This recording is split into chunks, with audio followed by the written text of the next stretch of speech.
Bueno, bienvenidos y gracias por conectarse. Hoy tenemos el placer de tener con nosotros al doctor Arturo Espinosa, quien dará la webinar.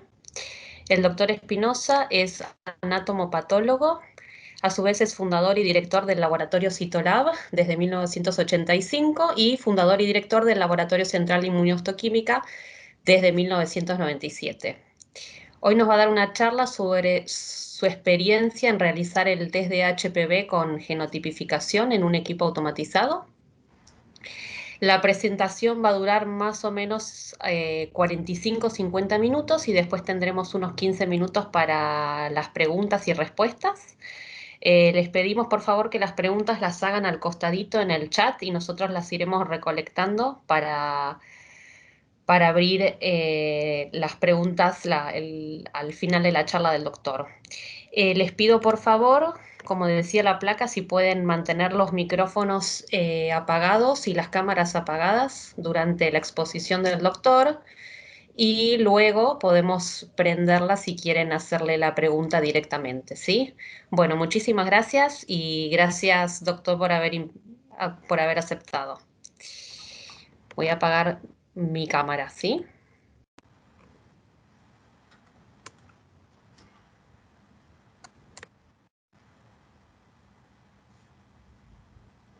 Ok, Adelante, sí. ok, no sé si se está viendo mi presentación. Se ve perfecto, doctor, Perfecto, y ok, también usted. ya, muchas gracias.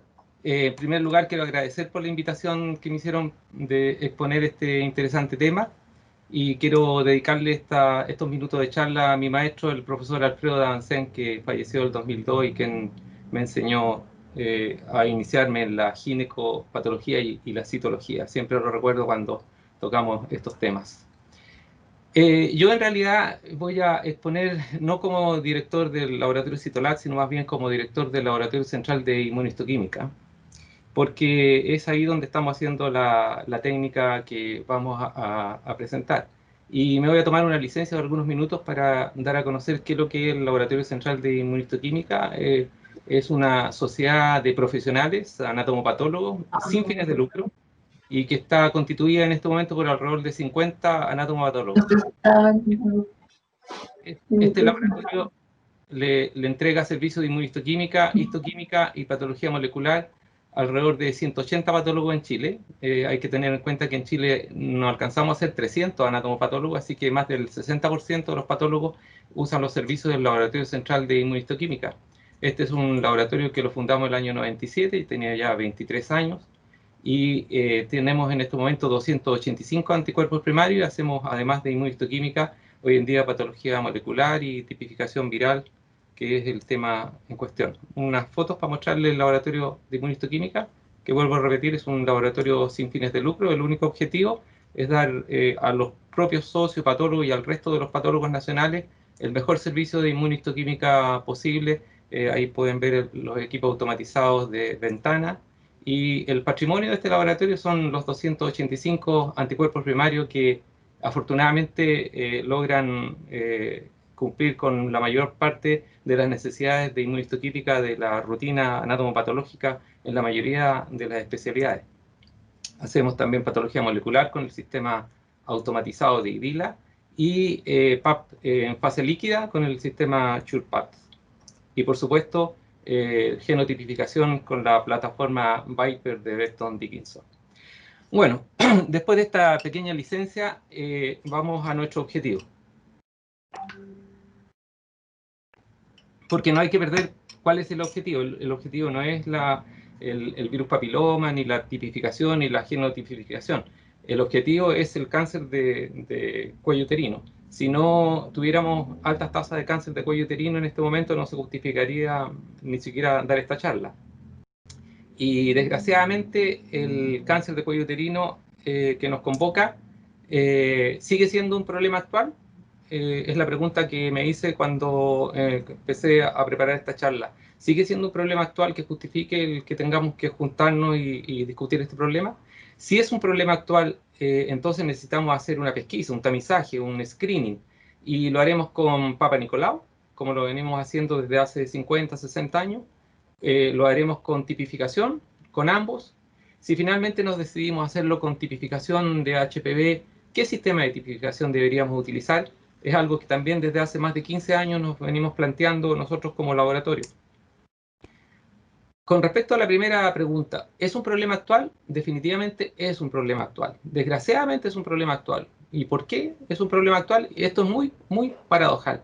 Porque fíjense ustedes, el cáncer de cuello uterino es una de las pocas neoplasias malignas, es decir, es uno de los pocos cánceres que se puede prevenir con años de anticipación. 15, 20 años de anticipación podemos predecir que una paciente va a desarrollar un cáncer. En segundo lugar, conocemos ya su principal agente causal, que no es el único, por cierto, hay otros factores asociados, pero se necesita la presencia del virus papiloma para que se desarrolle el cáncer. En tercer lugar, hay buenos sistemas de tamizaje. El Papa Nicolau, pese a sus dificultades, ha sido un buen sistema que ha durado durante muchas décadas. Y hoy en día tenemos un sistema aún mejor, que es la tipificación viral. Y en cuarto lugar, desde hace 14 años existen las vacunas, y que son buenas vacunas porque han mostrado un efecto bastante permanente en el tiempo hasta ahora. Es decir, están todos los elementos para que hoy en día no exista el cáncer de cuello uterino. No debería existir cáncer de cuello uterino.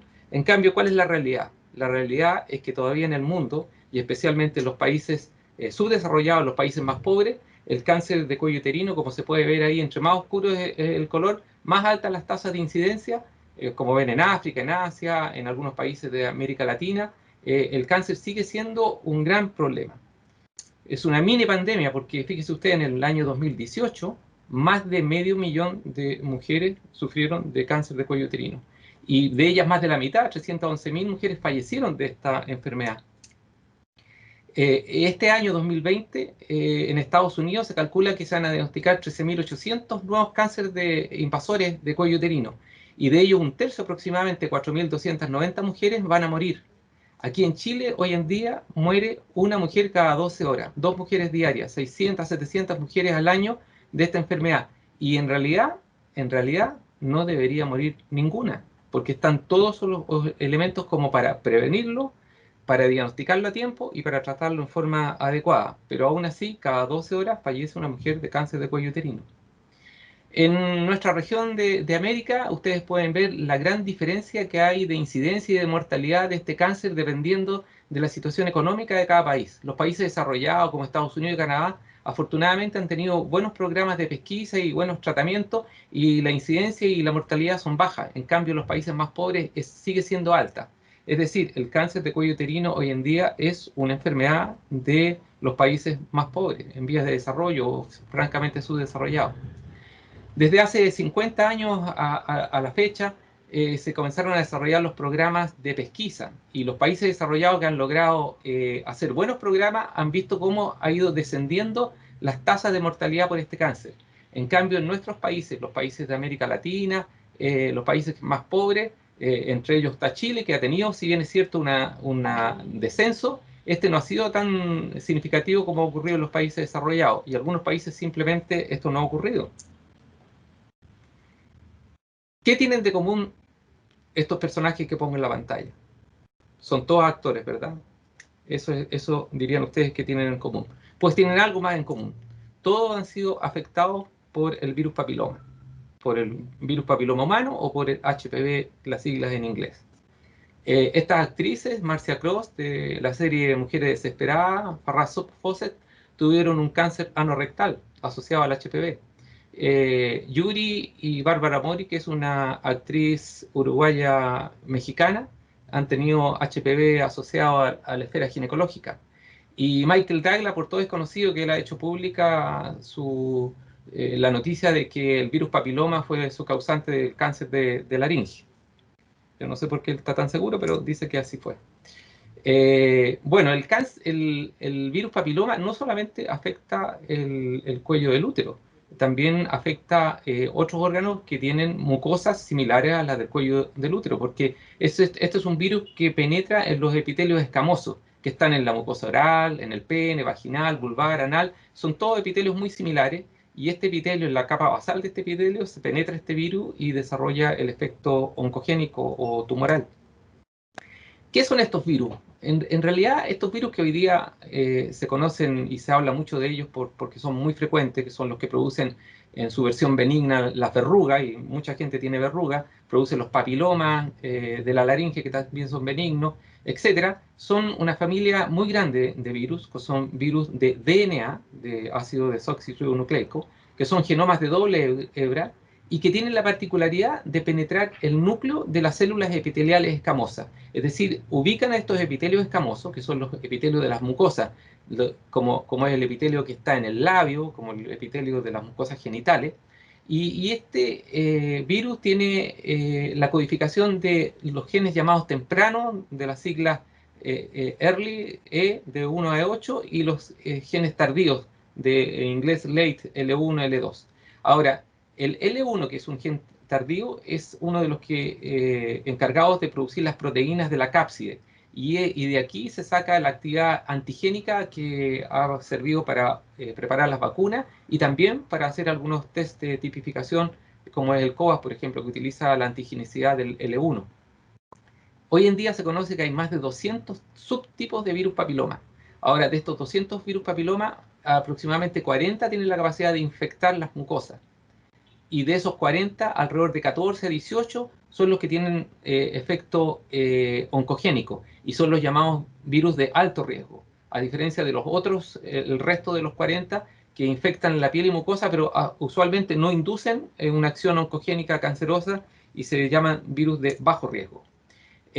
Ahora, en el cuello uterino ya se sabe desde hace bastante tiempo de que casi el 100% de los casos de cáncer están asociados al virus papiloma. Y de ello, un 70% de estos dos subtipos, el 16 y el 18. Y de los dos es mucho más frecuente el subtipo 16. Y todos estos otros que son menos frecuentes también están relacionados al cáncer de cuello uterino. En la esfera anogenital, en el 90% se ha encontrado virus 16, 18, 31 y 33.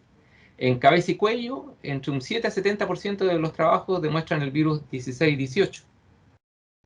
Ahora, ¿cómo este virus papiloma produce cáncer? ¿Qué es lo que hace en el organismo? Ahora que está muy de moda el hablar de los virus por el COVID y cómo los virus actúan y destruyen las células, provocan las enfermedades. Fíjense ustedes que este es un virus que es bastante benévolo. Es un virus que se ha adaptado muy bien a convivir con el ser humano. ¿Ya? Tanto es así que se calcula que el 80% de las mujeres en algún momento de su vida van a ser infectadas por el virus papiloma. El 80%.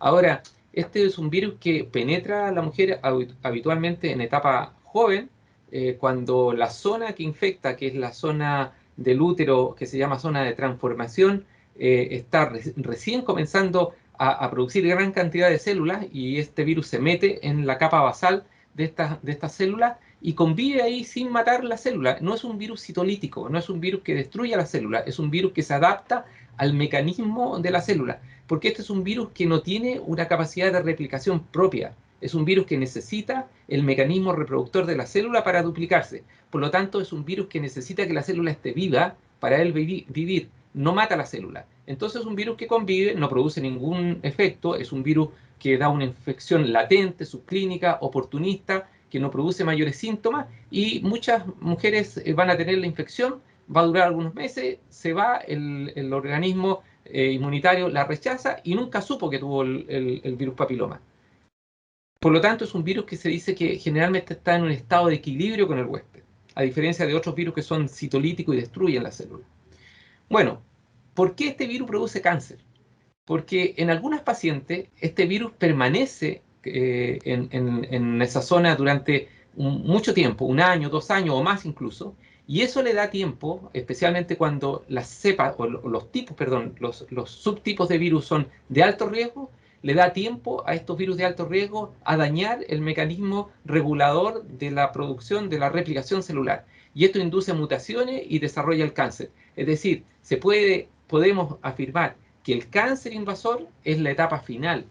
Afortunadamente poco frecuente, porque ya dijimos que es muy alta la frecuencia de infección, pero es muy poco frecuente el desarrollo del cáncer en relación a esta alta tasa de infección, de una infección no resuelta del virus papiloma en el cuello uterino, es decir, cuando el organismo no es capaz de eliminar el virus. Y la persistencia del ADN del virus en el cuello uterino, habitualmente por más de 2 años, induce los eventos necesarios para el desarrollo del cáncer de cuello uterino. Ahora, ¿cómo este virus induce realmente el cáncer? ¿Cuál es el mecanismo que tiene? El virus, como dije anteriormente, tiene genes que se llaman tempranos, L6 y E7, y en estos genes radica la producción de proteínas que van a alterar el mecanismo normal de reproducción y muerte celular. Cuando los virus tienen proteínas que tienen más afinidad con las células, se llaman de alto riesgo. Y cuando tienen menos afinidad, son de bajo riesgo. Porque entre más afinidad tengan, más posibilidad van a tener de inducir los efectos que van a llevar al cáncer. ¿Y cómo es el mecanismo? En realidad es bastante complejo, pero lo más importante son a través de dos proteínas reguladoras de la célula. La célula normalmente tiene la proteína llamada P53, que es producto del gen P53, y la proteína del rinoblastoma, que es producto de ese gen. Estas dos proteínas tienen como misión inhibir la reproducción celular cuando ésta ha llegado al límite, cuando ya se ha alcanzado la normalidad, o cuando la célula está alterada, cuando la célula se daña, cuando la célula necesita ser destruida en la fase que llamada apoptosis, que es la muerte celular programada, que es inducida por la P53. En cambio, el virus, al inhibir la P53, impide que una célula dañada, alterada o que ya ha completado su ciclo celular muera, y la célula se transforma en una célula que sigue reproduciéndose, adquiere las mutaciones, adquiere características oncogénicas y a través de este mecanismo induce el cáncer. Los virus de alto riesgo son los que tienen más afinidad de interferir precisamente en estas proteínas, y por eso que son los virus que inducen con mayor frecuencia el cáncer, a diferencia de aquellos que tienen bajo riesgo. Y esto lo hacen estos genes E6 y E7 del virus. Bueno, ¿cómo podemos eliminar el cáncer de cuello uterino? En realidad, ningún cáncer se va a poder eliminar 100%, pero el objetivo es alcanzar tasas de incidencia baja, menos del 4 por 100.000. Hay que tener presente que en Chile estamos alrededor del 14 o un poco más, a veces en algunos años, de incidencia por 100.000 mujeres. Ahora, hay tres lugares o tres vías por las cuales hay que atacar el cáncer de cuello uterino. Primero, con la vacuna. Se sabe ya desde el año 2006 que se está aplicando la vacuna en el mundo. Es una vacuna que ha tenido muy buena aceptación, muy pocos efectos colaterales y muy buen efecto de prevenir la infección viral. Y la idea es alcanzar sobre el 90% de niñas de entre 9 y 15 años, y ahora niños también vacunados. Hacer una pesquisa o tamizaje, ojalá sobre el 70, ojalá sobre el 80%, y aquellas pacientes donde se pesquise, ojalá las lesiones precursoras, preinvasivas, las etapas previas del desarrollo del cáncer, porque pesquisar el cáncer no tiene ninguna gracia, esa es una tarea perdida. El objetivo es pesquisar las lesiones en etapa precoz. Ojalá cuando recién el virus haya infectado y no haya producido ninguna enfermedad. De ahí que la pesquisa tiene que ser muy precoz. Bueno, tratar a esas pacientes, y de esa manera vamos a poder alcanzar estas tasas de incidencia bajas que queremos. La vacuna dirigida a las niñas antes de que inicien la actividad sexual, habitualmente entre los 9 y los 15 años, y a los jovencitos también. La vacuna que se está aplicando en Chile va contra los virus que precisamente son los que más alto porcentaje producen el cáncer, que es el 16-18. También tiene virus de bajo riesgo como el 6 y 11 que producen los condilomas benignos, la verruga. Pero ¿qué es lo que pasa? En realidad, los países más pobres son los que menos vacunación tienen, 21%, 26%. La vacunación en el mundo está directamente relacionada con el poder adquisitivo de los países. Fíjense que afortunadamente en América, gran parte de los países ya han tenido programas de vacunación, algunos recién lo empezaron en el 2019, el año pasado, pero son pocos los países que nos están aplicando la vacuna, como Venezuela, Nicaragua, San Salvador, Cuba. La mayoría de los países, afortunadamente, lo están haciendo, pero en África y en Asia son pocos los países que están aplicando la vacuna.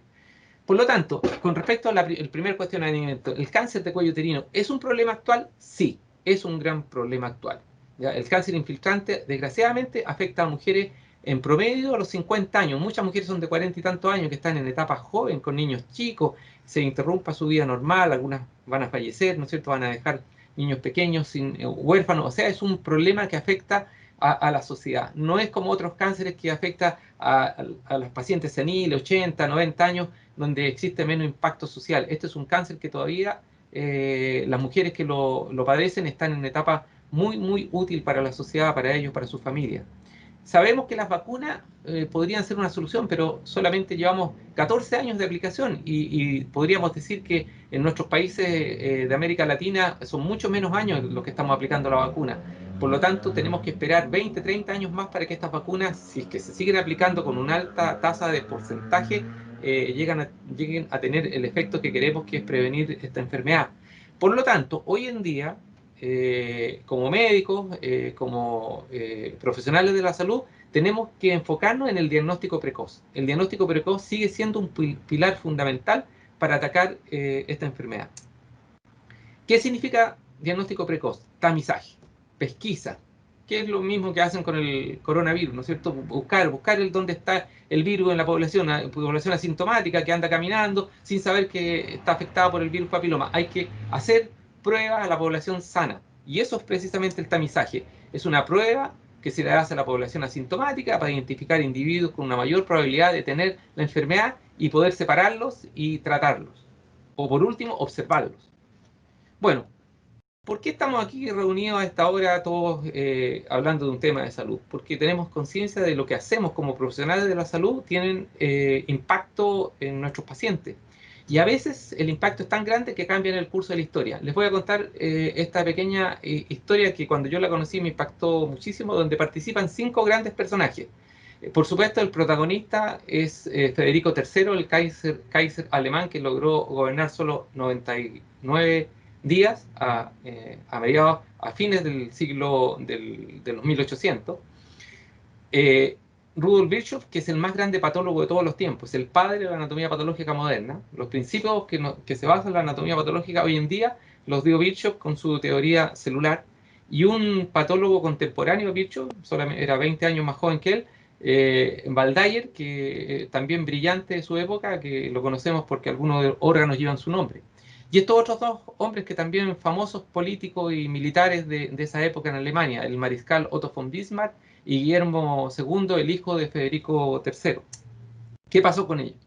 Fíjense ustedes, a Federico III, antes de que asumiera el poder, antes que muriera su padre y lo coronaran como emperador alemán prusiano, le detectaron un tumor de la laringe. Lo vieron los mejores otorrinos, por supuesto, de Alemania, y en forma categórica todos dijeron que era un cáncer y que había que operarlo rápidamente.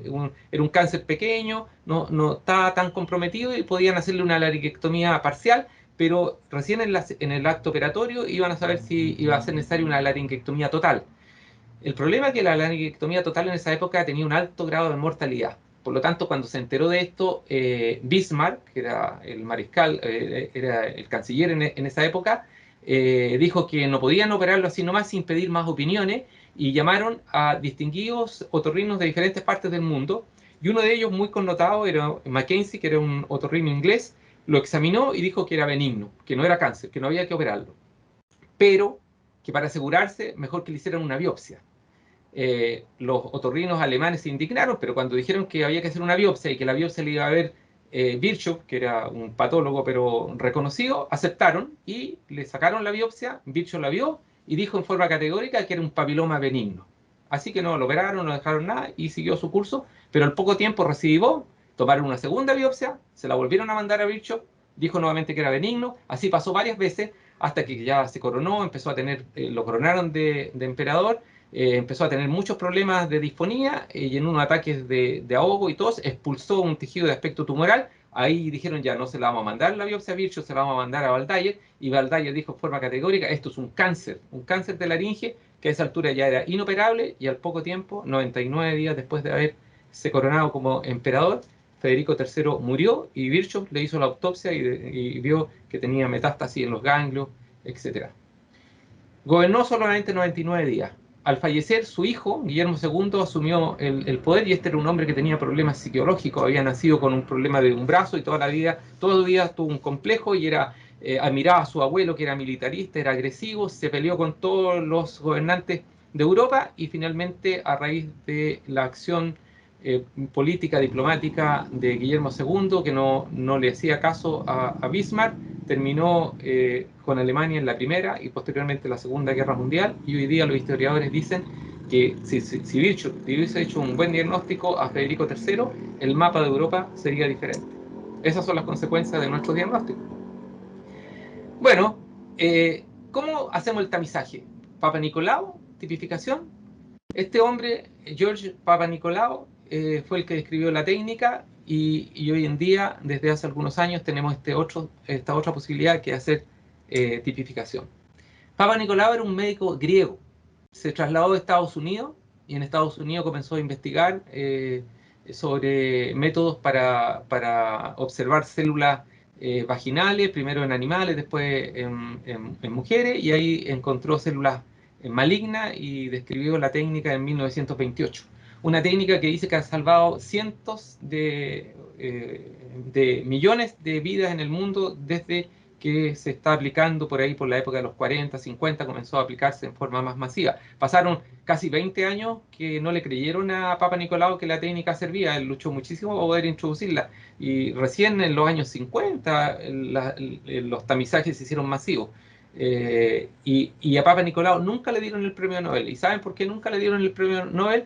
Porque después se descubrió que un año antes que Papanicolaou, un médico rumano, había descrito lo mismo que Papanicolaou en el año 1927. Entonces nunca se supo si Papanicolaou conoció o no la publicación del rumano. Se dice que no la conoció porque la técnica de Papanicolaou era un poco diferente, pero eso motivó que nunca le dieran el premio Nobel. Bueno, esta técnica, el Papanicolaou se aplicó igual, con la misma tinción, y hasta hoy día se aplica la misma tinción que escribió Papanicolaou y lleva así más de 70 años. Pero ¿qué pasó? En la década de los 70 en Estados Unidos, pacientes, mujeres del sistema de las Fuerzas Armadas, de la FIP, del sistema de las Fuerzas Armadas de Estados Unidos, que tienen un sistema de salubridad cerrado, donde los Papa Nicolau siempre se hacen en el mismo lugar, desarrollaron cáncer. Y dijeron, ¿cómo estamos desarrollando cáncer si hemos tenido nuestro Papa Nicolau en forma periódica y permanente? No es posible que no haya podido ser pesquisado. Y esto llevó a que el gobierno norteamericano hiciera una investigación sobre cómo se estaba aplicando el Papa Nicolau en Estados Unidos. Duró como 10 años la investigación, incluso salió publicada varias veces en el Wall Street Journal este escándalo del Papa Nicolau. Y al final la comisión investigadora llegó a la conclusión de que había un alta error en los Papa Nicolau. Y este error era por tres causas. Un tercio era porque la muestra era mala, un tercio porque la técnica de hacer el Papa Nicolau era mala y un tercio porque se hacían mal los diagnósticos, es decir, no se pesquisaba la lesión al examinarlo.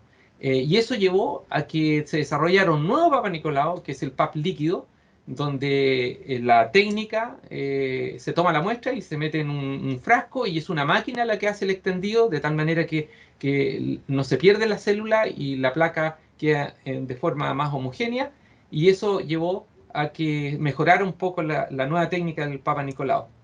Nosotros introdujimos el PAP líquido aquí por ahí por el año 2003, 2004, y gracias a la visita de este hombre, con quien estoy yo acá, allá en Boston, que viajamos para conocer la técnica, que es un norteamericano que se llama Bill Hout, que llegó acá a ofrecernos la técnica y dijo que Chile en esa época iba a ser el primer país latinoamericano que iba a tener una máquina tipo Cytic. Existían otras técnicas parecidas, pero Cytic, que es la que representaba él, la traía por primera vez a Chile. Cuando yo viajé, me enteré la razón por la cual él la trajo a Chile, porque esta mujer que está acá, que es su esposa, era chilena, y ella lo convenció de que la trajera a Chile. Donde manda capitán, no manda marinero. Bueno, desgraciadamente el Papa Nicolau nunca ha alcanzado, a excepción de países como Brasil, Estados Unidos, los porcentajes de tamizaje suficientes para que sea una técnica que lleve a altos niveles de detección. Y además tiene otro problema.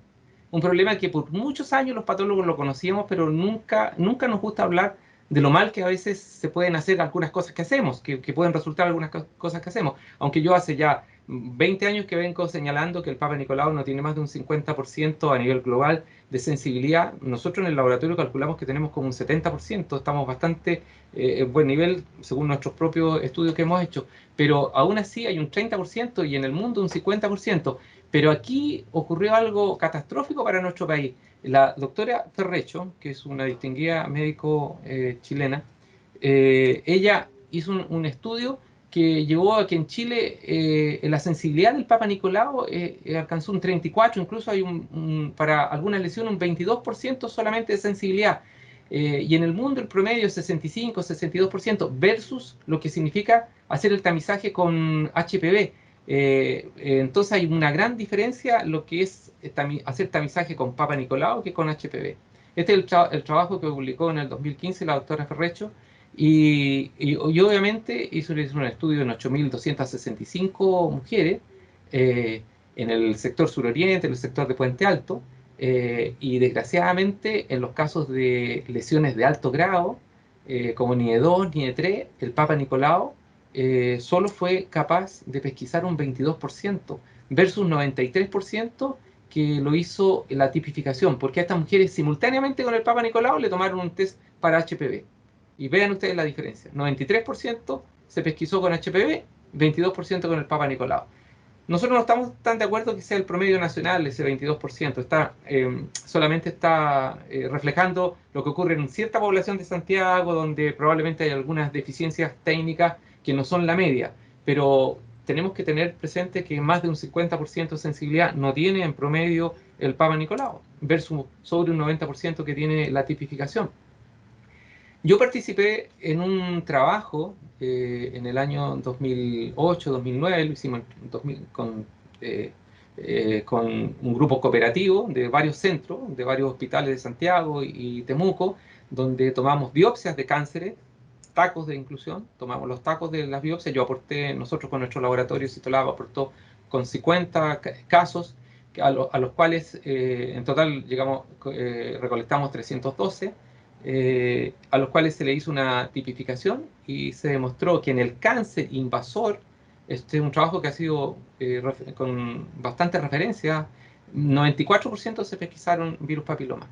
Y el solo virus 16 estaba presente como virus individual en el 50% de los cánceres de cuello uterino en nuestro país. Cánceres tanto escamosos como adenocarcinoma, cánceres invasores de diferentes centros de la parte privada, de la parte pública y de diferentes partes de nuestro país. Bueno, a raíz de este trabajo y de los trabajos de la doctora Ferrecho y de los trabajos en el mundo sobre el tamizaje conveniente con tipificación, este algoritmo que es hacer tamizaje con Papa Nicolau, la sugerencia es reemplazarlo por este otro, que es hacer un tamizaje con detección de virus papiloma, ¿ya? De tal manera que incluso tiene costo-efectividad porque el tamizaje sería entre los 30 y los 64 años y podría incluso distanciarse cada 5 años. Ahora, ¿por qué partir a los 30? Porque la mayoría de las infecciones por virus papiloma ocurren, es muy frecuente antes de los 30 años y la mayoría no produce ningún efecto. Por lo tanto, pesquisar mucho infección por virus papiloma en mujeres de menos de 30 años podría ser más perjudicial que conveniente.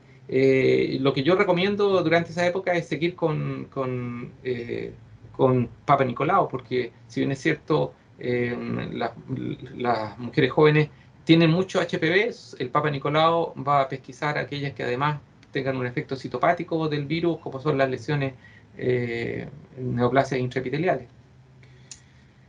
Bueno, después de habernos respondido que el cáncer de cervix es un problema y que el tamizaje en realidad debiera ser con HPV, y hoy en día incluso hay una tendencia a hacerlo mixto, a hacer el HPV junto con el Papa Nicolau, las dos cosas. Por ejemplo, la plataforma nuestra, que es la Viper, que es con PAP en fase líquida, permite hacer las dos cosas simultáneamente. Y los costos no varían muchísimo, de tal manera que si sale un virus positivo, de inmediato ver el PAP si hay un reflejo citopático, si la paciente tiene alguna lesión que justifique hacerle más procedimiento. Y si ya sabemos que es un problema, sabemos que el tamizaje debería ser con tipificación o mixto, ¿qué sistema de tipificación deberíamos utilizar? Esa es la pregunta. Supongo que reconocen a esta hermosa mujer, es Evita Perón. A mí me impactó muchísimo también cuando supe que Evita Perón había muerto recién, muy joven, a los 33 años, en el año 52, cuando todavía no existía los programas masivos de tamizaje por Papa Nicolau. Ya en nuestros países la mayoría de los programas comenzaron después. En el mundo recién en el año 50 estaba comenzando a difundirse el Papa Nicolau. Si ellas le hubiesen hecho Papa Nicolau en forma periódica, porque esa es la ventaja del Papa Nicolau. Mire, el Papa Nicolau es una técnica individualmente muy poco sensible, pero cuando se hace con periodicidad, ¿ya? Cuando se hace periódicamente, hoy día se está haciendo cada 3 años, si se hace exactamente cada 3 años, o si se hace anualmente, que es mucho mejor, porque la probabilidad de que anualmente, después de 3 años, una paciente, las 3 veces su PAP caiga en el 50% de los falsos negativos, es poco frecuente. Entonces, la periodicidad del Papa Nicolau es la que le da la fortaleza. Como técnica individual no es buena, como técnica periódica sí lo es. En cambio, la tipificación individualmente tiene fortaleza, no necesita la periodicidad, individualmente tiene una alta sensibilidad, por lo tanto, como técnica única ya sirve. Bueno, esta mujer desgraciadamente falleció a los 33 años y hay algunos que dicen que también Argentina no sería la misma, tal vez, no sé si para mejor o para peor, eso yo no lo sé, probablemente nuestros colegas argentinos, algunos de los cuales están participando acá, lo sepan, si ella sería así, si ella no hubiese fallecido tan joven.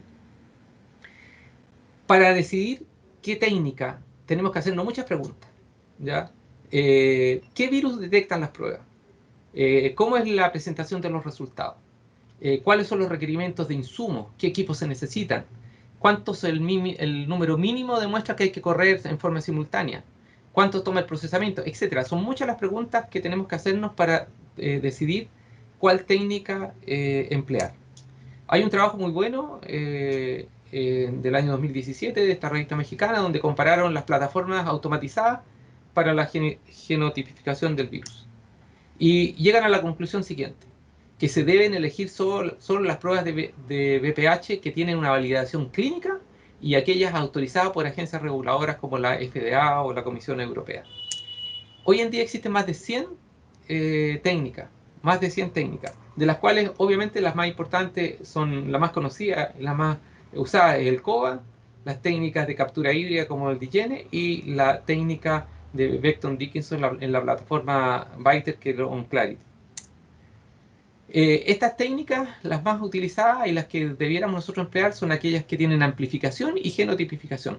Porque además de decirnos que está el virus, que nos diga qué virus está. Porque no es lo mismo que esté uno u otro. Los virus tienen diferentes propiedades de riesgo, propiedades oncogénicas. Por lo tanto, debemos saber cuál es el virus que está presente.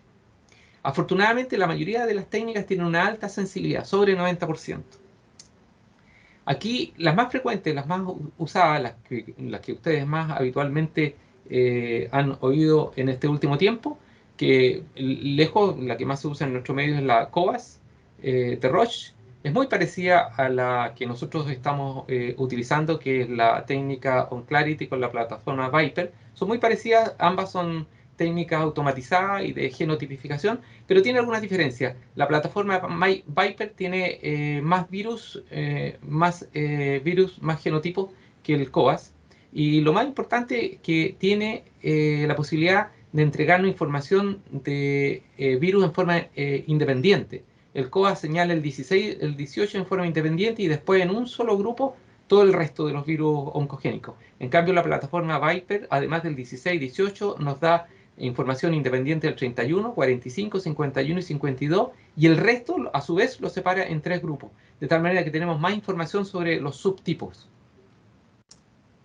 Ambos tienen una sensibilidad muy parecida, no hay mucha diferencia, y quiero mostrarles el equipo que estamos usando, que el sistema en la plataforma Viper, OnClarity, y varios me han preguntado a raíz de la invitación a este webinar si acaso esta técnica está aprobada por la FDA. Precisamente desde febrero de 2018, esta es la carta que mandó la FDA a la empresa Becton Dickinson, donde autoriza el uso de esta técnica, incluso en estos 3 modos, como screening primario, como co-test junto con el PAP o como una citología para las pacientes que tienen ASCUR como complemento. O sea, cualquiera de los dos está autorizado esta técnica. Hoy en día la tendencia es a que sea un screening primario.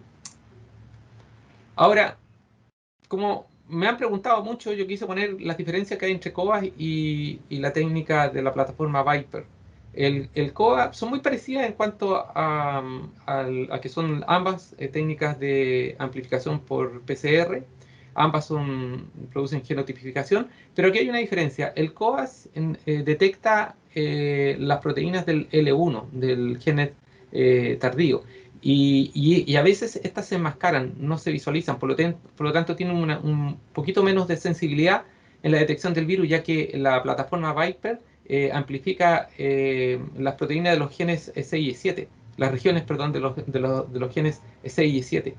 Por lo tanto, tiene mayor sensibilidad. Aunque no es mucha la diferencia, pero hay un poco más de sensibilidad, ya que el gen L1 se podría enmascarar. La plataforma Viper también identifica un poco más de genotipos, uno o dos genotipos más. Es una plataforma que cuando se quiere realmente tener la genotipificación es mucho más útil que el sistema COA, que solamente nos da el virus 16 y 18. Además, es una plataforma más moderna, es más robusta. Al usarla, tiene más sistemas de control. Por ejemplo, tiene un control de insumos que no permite correr las muestras si los insumos no están adecuados. En cambio, en el COA, si ustedes corren la muestra y después falta un insumo, quedan detenidos y eso significa perder muestras, empezar de nuevo. En cambio, aquí eso viene ya preestablecido y un sistema de seguridad. Por lo tanto, asegura que las muestras sean procesadas en forma adecuada. Esta es la plataforma Viper. Bueno, este es es el equipo para hacer la citología en fase líquida, SurePath, que es sobre la que se basa la muestra de la plataforma Viper, que aquí es donde se preparan las muestras. Y este es el equipo, es un equipo totalmente automatizado. La muestra, lo ideal que la muestra venga en fase líquida, ¿ya? En los frasquitos que se utiliza para el PAP líquido SurePath. Ahora, no necesariamente es necesario hacer el PAP, pero sí es muy conveniente que la muestra venga en esta fase líquida.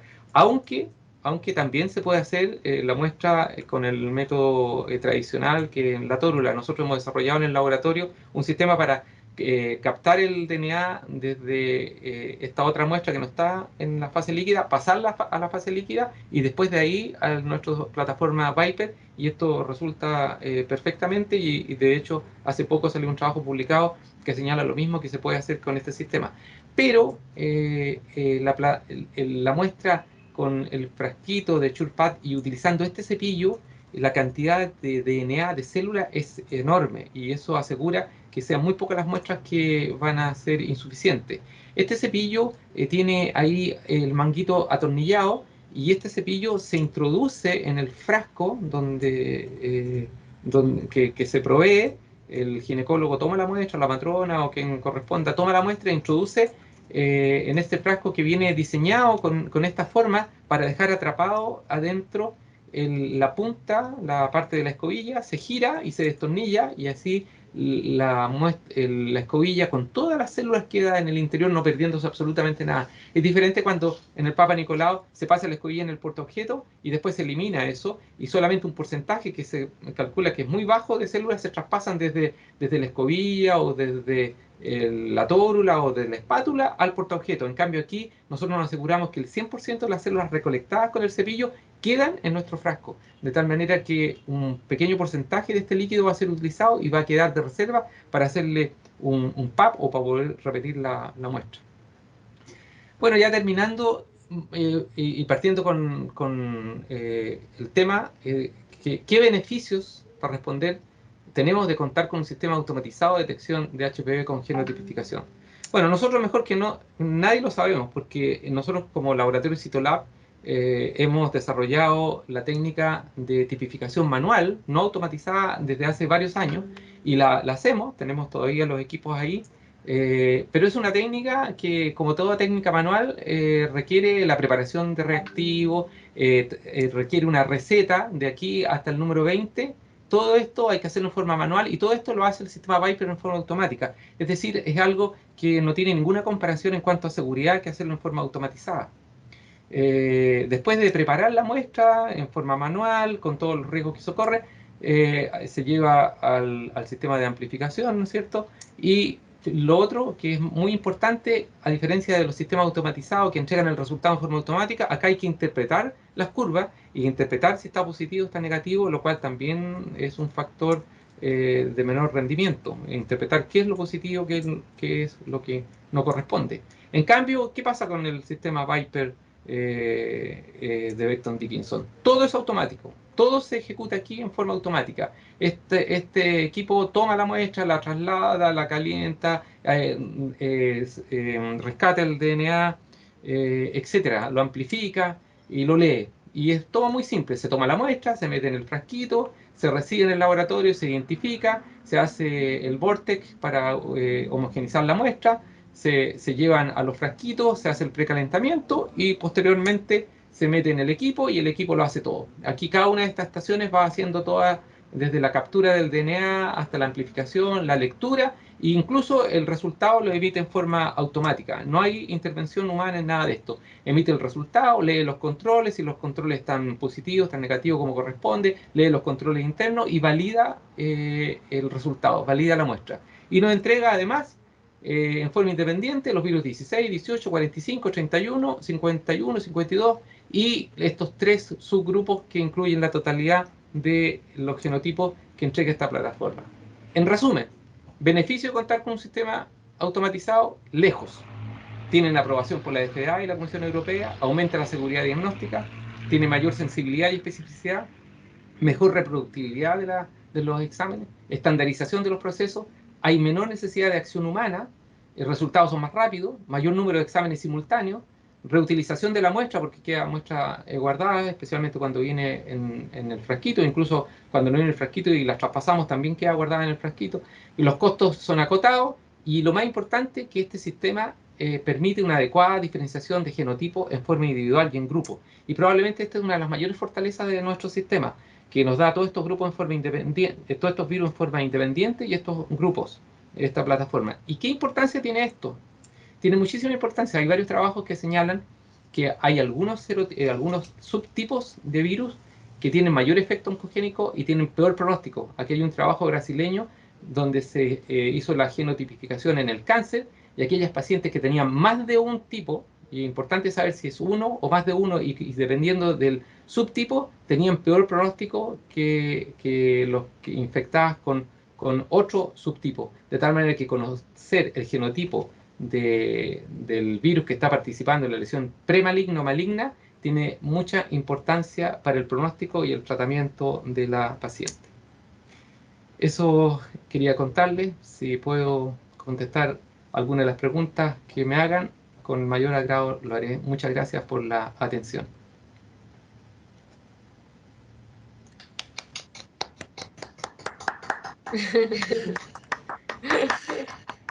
Muchas gracias. Muchas gracias, doctor. Con aplausos y todo. Bien. Tratando de... Creo que al final solamente meritan las preguntas. Sí, acá hay una pregunta que la hizo Adriana Castiblanco, ¿sí? Porque entiendo que Andrea del Valle ya hizo una pregunta, pero a medida que pasó la presentación se respondió. Así que Adriana Castiblanco dice, ¿se puede hacer en este equipo una lámina para citología desde la misma muestra que en base líquida?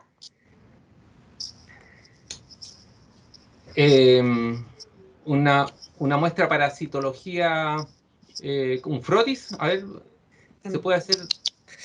Lo que pasa, a ver. No sé si Adriana querés abrir el Adriana es una micrófono. colega patóloga muy amiga. Bueno, entonces. Yo la conozco mucho, así que voy a ver con pensamiento de anatomopatólogo. La muestra, si viene en el frasquito, que es el CurePath, ¿ya?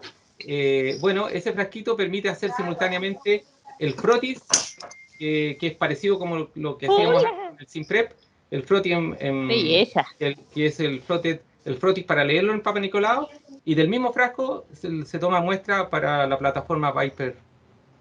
Así que si es Sí. la pregunta, sí permite la llegada de la muestra en el frasquito de CurePath hacer el frotis para citología para la visión al microscopio y también para hacerlo en la plataforma para la tipificación. O sea, las dos cosas.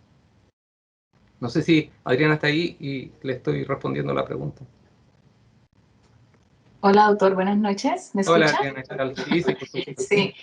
O sea, la pregunta es si el equipo trae no sé, un dispositivo que permita hacer en el mismo equipo la lámina en monocapa de base líquida, o uno la tiene que hacer manual. No, no, no. No, es que el equipo, a ver, voy a mostrar la diapositiva, la tengo por acá. El equipo vienen dos equipos separados, pero hay un equipo automático para hacer la lámina del PAP. Pero el mismo equipo de la plataforma Viper no hace los frotis, eso lo hace otro equipo que viene dentro del conjunto. ¿Mm? Okay. O sea, al instalar la plataforma, yo no sé si voy a aquí, voy a mostrarlo. Aquí está. No sé, no sé si se está compartiendo mi pantalla, ¿no? No, todavía no. No, por el No. momento no, doctor. Bueno, vamos a ver, tratar. Pero, un segundo, vamos a compartir. ¿Ahora sí? Sí, ¿Ahora ahora se se está ve. compartiendo la pantalla? Bueno, aquí se puede ver que este es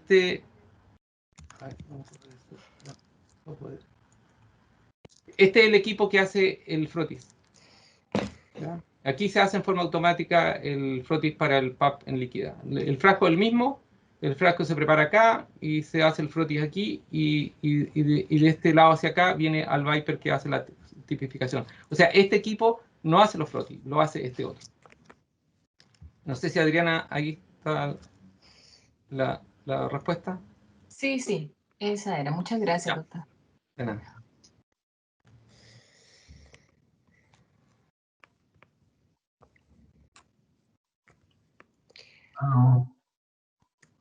A ver, otra pregunta, doctor. Al indicar la orden médica por los códigos para el ISAPRE o FONASA, ¿basta con poner genotipificación de HPV? Yo tengo entendido que todavía eso no está codificado, ¿no? No existe pero como el gobierno se está propiciando el programa nacional de hacer screen y tamizaje con HPV, yo creo que esto es cosa de muy poco tiempo, de que existan códigos específicamente para la genotipificación. Mary, ¿Cuántas? Sí, te saltaste una pregunta perdón. que de Andrea Ah, del perdón. Valle. ¿El kit de amplificación viene incluido el control interno? Sí,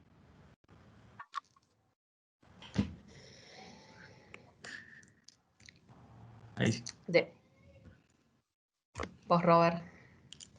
Sí, o Pablo. sea, solo para aclarar un Ah, poquitito, extender un poquito lo que dice el doctor, el control interno, claro, viene en cada segmento del kit, viene incluido un control externo que es beta globina humana, por lo tanto se ve la calidad de la muestra a través del control interno y con eso se asegura que la muestra realmente tenía DNA humano. así es. Es la betaglobina que es la que usan la mayoría de estas técnicas de amplificación como control interno. Pero además, en cada corrida va un control positivo y negativo externo.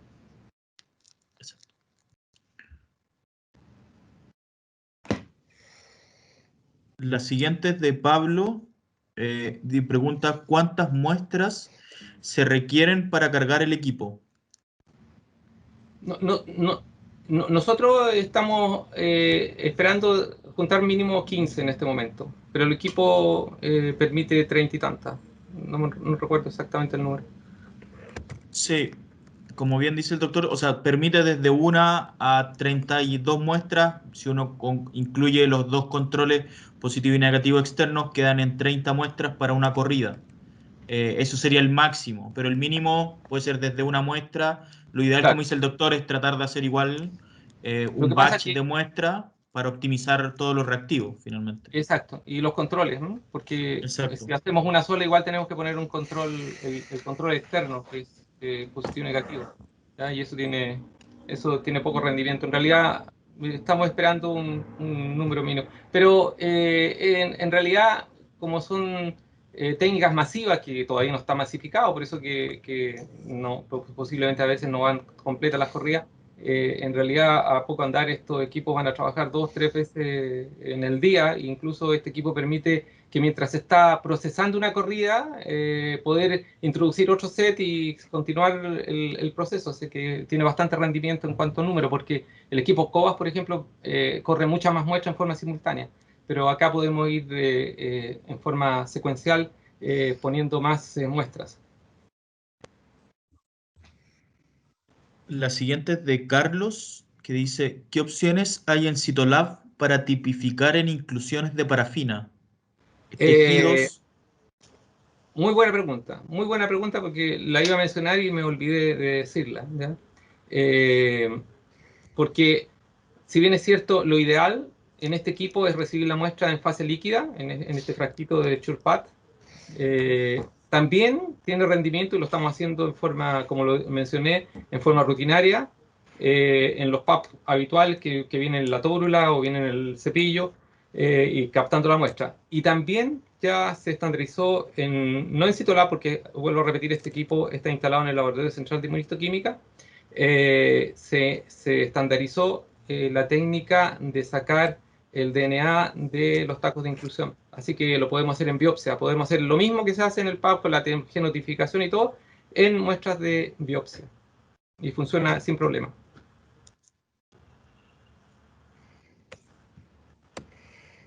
Creo que la siguiente es de Luis, que pregunta por la experiencia con autotoma. Yo no tengo ninguna experiencia, pero sé qué es lo que viene en el futuro. O sea, si realmente queremos masificar la detección del virus papiloma, especialmente en los países más pobres, está claro que hay que desarrollar un sistema que sea más barato y más fácil de aplicar. Y los sistemas que utilizan la autotoma, algunos de los cuales van a bajar muchísimo los costos por la tecnología que van a usar, posiblemente van a masificar lo que se necesita de este sistema de genotipificación, pero yo no tengo ninguna experiencia.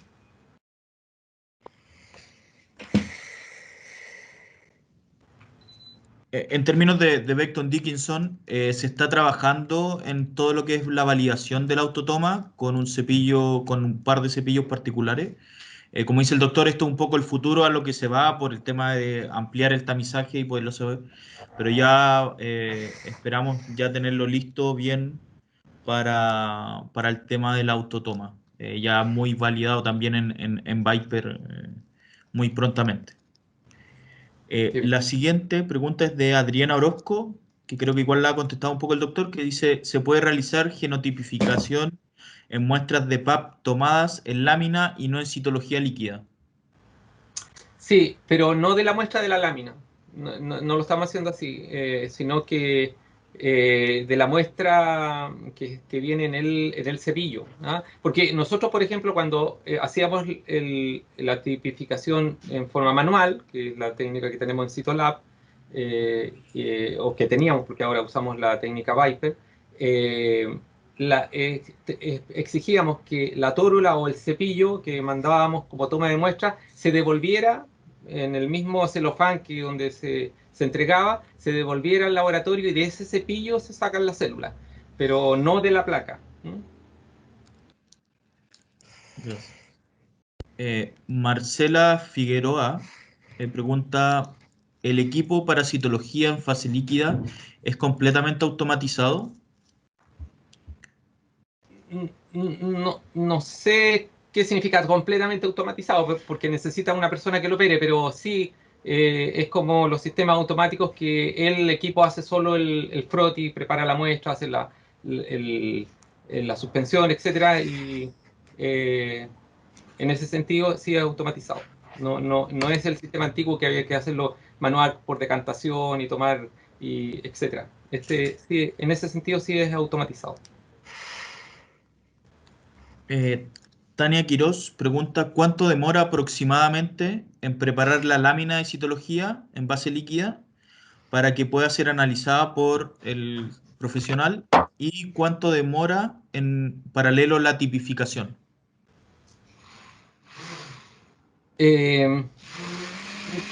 No tengo los tiempos exactos. La verdad que no puedo contestar exactamente esa pregunta.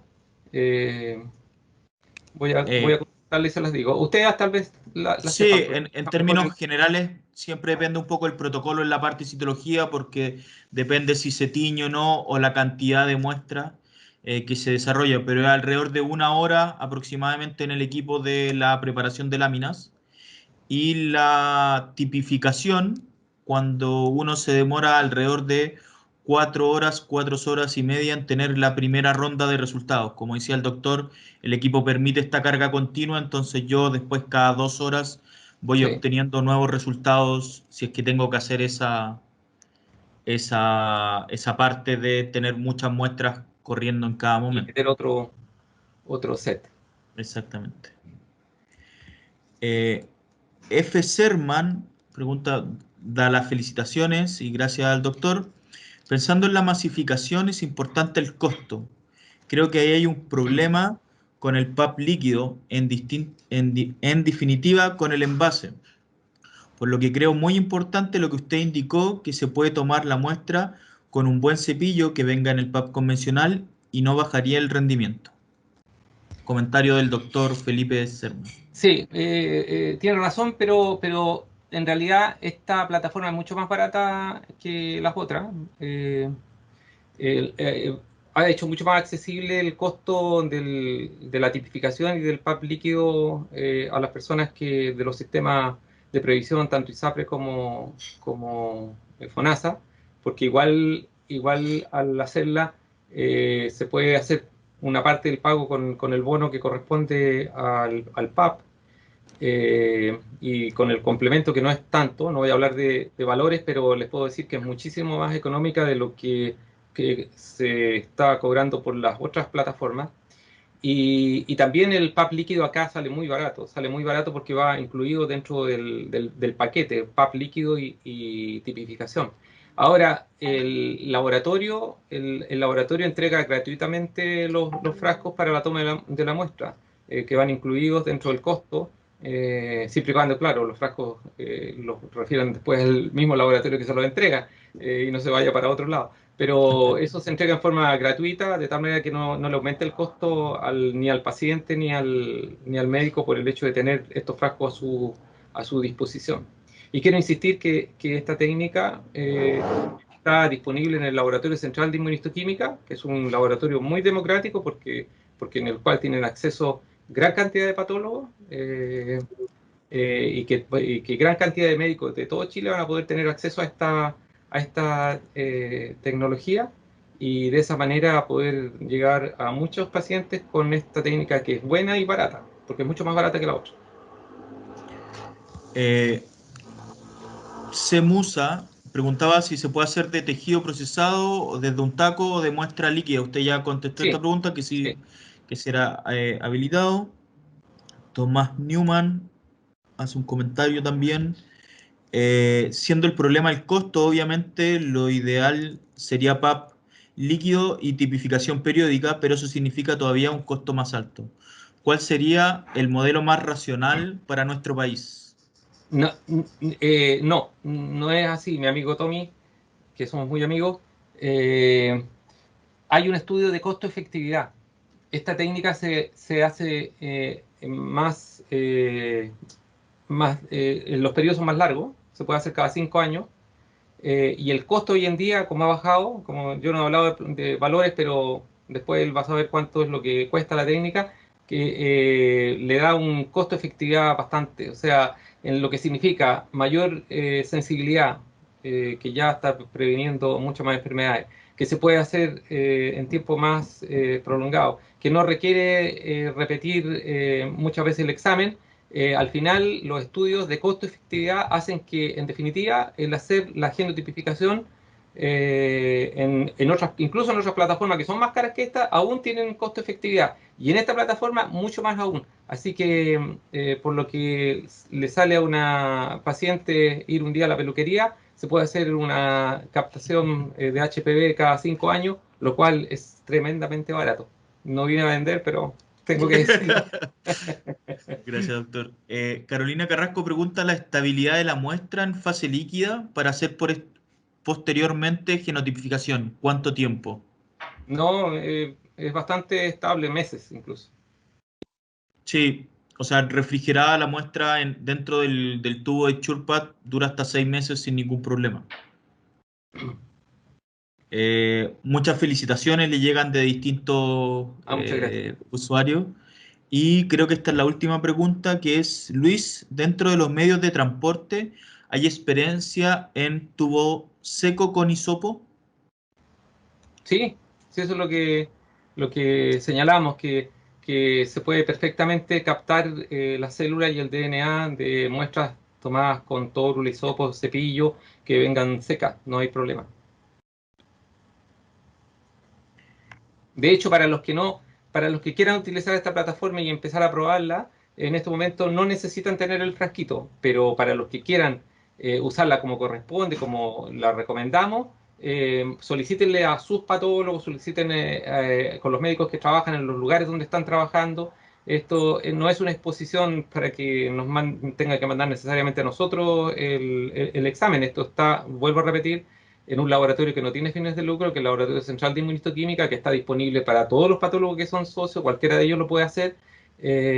Solicítenle los frasquitos para que lo tengan a mano, pero si mientras tanto no los tienen, manden la muestra como la están mandando habitualmente y se va a poder hacer la genotipificación sin ningún problema. Bueno, eso creo que fue la última. Muchos saludos, Alejandro, Luis, Tomás, Roberto, le han mandado muchos saludos.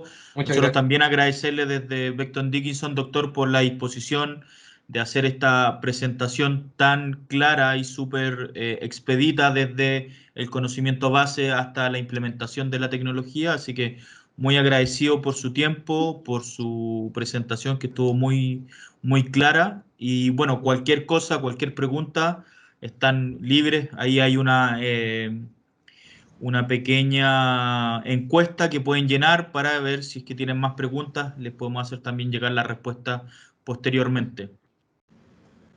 Muchas gracias. Hasta luego. Chao. Chao, hasta Muchas luego. gracias a todos los participantes y esperamos verlos en algún otro seminario prontamente. Que estén muy bien, muy buenas noches. Gracias, gracias Arturo. Saludos, Gracias. Gracias a ustedes. Chao. Gracias. Chao. Chao, Arturo. Saludos. Chao, Tommy. Te Chao. reconozco la voz. Te felicito. Siempre Gracias. aportando y haciendo cosas importantes. Esa es la idea. Muchas gracias. Chao, chao. Chao.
¿Son ese señor?